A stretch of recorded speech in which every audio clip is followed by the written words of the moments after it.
విధి నిర్వహణలో అంకిత భావంతో పనిచేసి ప్రతి ఒక్క ఉద్యోగి సమాజంలో మంచి గుర్తింపు గౌరవం పొందాలని శ్రీకాకుళం జిల్లా తూర్పుకాపు సామాజిక వర్గం అధ్యక్షులు సురంగి మోహన్ రావు కోరారు.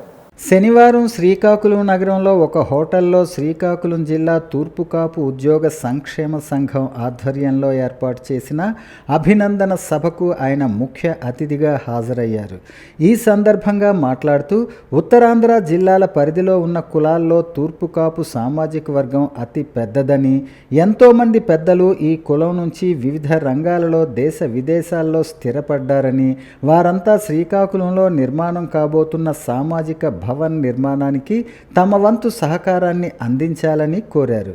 రాజకీయంగా శ్రీకాకుళం జిల్లాలో తూర్పుకాపు సామాజిక వర్గం వెనకబడి ఉందని, ఉమ్మడి జిల్లాలో అత్యధిక శాతం కులం ఉన్న రాజాం, పాలకొండ నియోజకవర్గాలు ఎస్సీ ఎస్టీలకు కేటాయించి కులాన్ని కోలుకోలేని విధంగా దెబ్బతీసిన కొంతమంది నేతలు చరిత్ర క్షమించదని హెచ్చరించారు. పాతపట్నం, ఎచ్చెర్ల, ఆముదాలవలస, నరసన్నపేట, టెక్కలి, పలాస ప్రాంతాల్లో తూర్పుకాపు సామాజిక వర్గం అత్యధిక శాతం మంది ఉన్నారని ఆయన గుర్తు చేశారు. కూటమి ప్రభుత్వం త్వరలో చేపట్టనున్న నామినేటెడ్ పదవుల్లో తూర్పుకాపులకు ప్రాధాన్యత ఇవ్వాలని ఈ సభలో తీర్మానం చేశారు. శ్రీకాకుళం జడ్పీ చైర్మన్ మరియు కేంద్ర సహకార బ్యాంక్ చైర్మన్, అంబేద్కర్ విశ్వవిద్యాలయం ఉపకులపతి పదవులు తూర్పుకాపు సామాజిక వర్గానికి కేటాయించాలని డిమాండ్ చేశారు.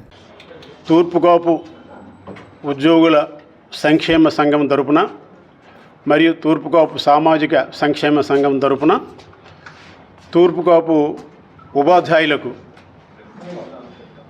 సన్మానం చేయడం జరిగింది.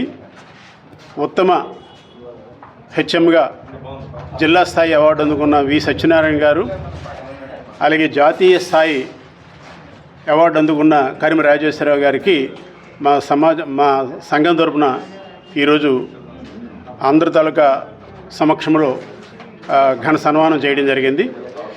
ఈ అవార్డు అందుకున్న ఇద్దరు వ్యక్తులు చాలా అంకితభావంతో పనిచేసిన వ్యక్తులు, మంచి క్రమశిక్షణ అంకితభావంతో ఉన్నారు కాబట్టి ఈరోజు జిల్లా స్థాయిలో, జాతీయ స్థాయిలో ఒక గుర్తింపు పొందడం జరిగింది. మిగతా ఉద్యోగులు కూడా వీరిని స్ఫూర్తిగా తీసుకుని మరి రాబోయే రోజుల్లో మంచి మంచి అవార్డులు అందుకోవాలని మేము ఈ సమాజం తరపున, మా సంఘం తరపున ప్రత్యేకించి కోరుతూ ఉన్నాం. అదేవిధంగా ఈ అవార్డును అందుకున్న ఈ ఇద్దరు వ్యక్తులకి మా సంఘం తరపున అభినందనలు మరియు శుభాకాంక్షలు